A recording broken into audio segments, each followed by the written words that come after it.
When a great teacher passes away, what do they really leave behind? Is it their stuff, their reputation, or is it something else? Today, we're going to dive into one of the most powerful teachings on what a real legacy is, and it comes straight from the Buddha himself. Honestly, it's a lesson that kind of flips the script on everything we think we know about what's truly valuable. Just think about that for a second. Seriously, if you were the student of an absolute master in their field, what would you really, truly want to inherit from them? Would it be their house, their library of books, their bank account? Or is the most valuable inheritance something you could never, ever hold in your hands? And boom, here's the Buddha's answer. And it's a real curveball. He looks at his followers and says straight up, "Inherit my wisdom, not my stuff." That one sentence is a massive challenge to stop and rethink what we actually consider to be wealth. So the Buddha basically lays out two paths, right? Two totally different kinds of inheritance. And this wasn't just some casual suggestion. He was setting up a fundamental choice that would define who his students were and what his teachings were all about. Okay, so the first choice is to be an heir in Dhamma. But what even is Dhamma? Well, it's not just a dusty old book of rules. You can kind of think of it as the fabric of reality itself, the truth of how things work, and the actual path that leads to enlightenment. This is the spiritual inheritance, the wisdom itself. But the second choice, inheriting material things, well, that one came with a pretty big catch. The Buddha warned his followers that if they got a reputation for just chasing after wealth and comfort, it wouldn't just look bad for them. It would make him look bad, too. So the choice wasn't just personal, it really spoke to the integrity of the whole spiritual journey. And, to really hammer this point home, the Buddha told a really simple story. It's a little parable that just perfectly captures the difference between these two inheritances in a way you can really picture. So get this scene in your head. The Buddha has just finished his meal and there's a little bit of food left. Just then, two monks show up and they are wiped out, hungry, weak, the whole deal. He offers them the leftovers, and he's clear, either you eat this or I'm just going to have to throw it out. Seems like a total no-brainer, right? But this is where things get interesting. The first monk thinks to himself, wait a minute, the Buddha just told us to be heirs in Dhamma, not material things. This food, it's a material thing. So he makes a choice. He's going to honor the principle and stay hungry. Now the second monk's thinking is way more practical. Look, I'm hungry, I'm weak, I need this food to get my strength back so I can even continue my practice. So he eats. And then the Buddha drops the bombshell. He says the first monk, the one who's still hungry and weak, is actually the one who's more commendable. And you have to wonder, what? Why would he praise the monk who chose to stay weak? It just doesn't seem to make any sense. Well, the answer is all about the long game. The Buddha explains that this one small act of saying no to comfort actually helps cultivate these incredibly important spiritual qualities. By choosing the teaching over his own hunger, the monk is building contentment, shrinking his desires, and, here's the crazy part, he's actually sparking a deeper, more lasting kind of energy. It's the kind of energy that doesn't come from food, but from a strong will and mastering your own mind. All right, so after the Buddha lays all this out and leaves, his top disciple, Sariputta, steps up.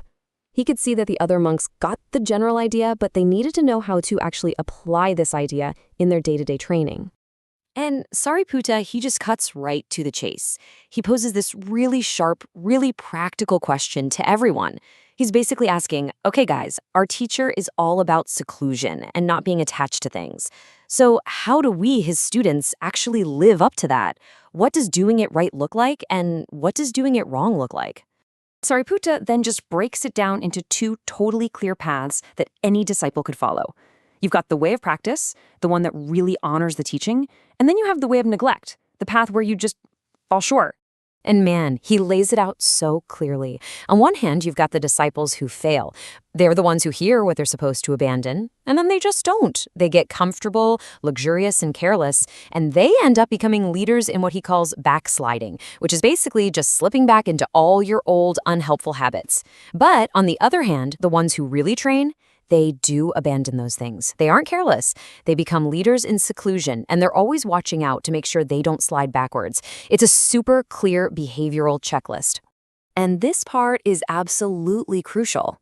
Sariputta makes it crystal clear that this standard applies to everybody.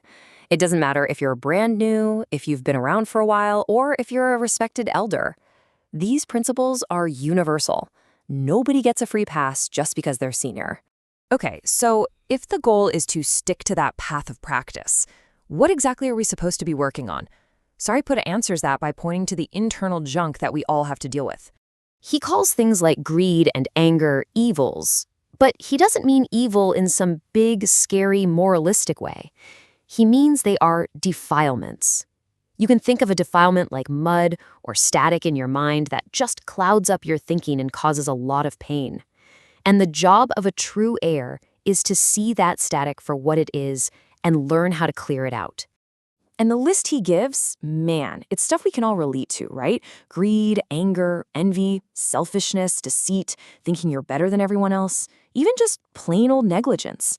These are the inner battles that a real disciple has to face. These are the exact defilements the teacher tells them to abandon. And that, of course, is the million-dollar question, isn't it? I mean, it's one thing to say, okay, greed is a problem. It's another thing entirely to know how to actually deal with it. What's the method? How do you get rid of these deep-rooted habits? Sariputta's answer is the middle way. This is that famous path that skillfully avoids the extremes. So on one side, you have harsh self-punishment, and on the other, you have just blindly chasing after pleasure. The middle way walks right between them, and it's described as the direct path to seeing clearly, to real peace, and to the ultimate goal of nibbana. Now, this middle way isn't some fuzzy, abstract idea. Nope, it's a super practical, step-by-step guide called the Noble Eightfold Path. It starts with things like right view, which just means seeing the world as it really is. And it moves through these really grounded steps like how you act and how you speak. Each one of these 8 factors is a piece of the training. This is the toolkit for abandoning those inner defilements. And that's really the heart of it.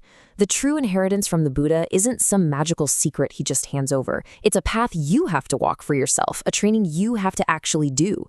The Noble Eightfold Path is the Dhamma in action. It is the ultimate inheritance that leads to real, lasting freedom. And that brings it all back to us, right here, right now. The Buddhist question is maybe even more relevant today than it was thousands of years ago.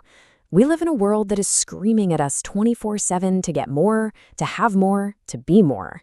And this ancient teaching asks us to just hit pause and really think, what kind of wealth, what kind of inheritance is truly worth pursuing? What will you choose to be an heir to?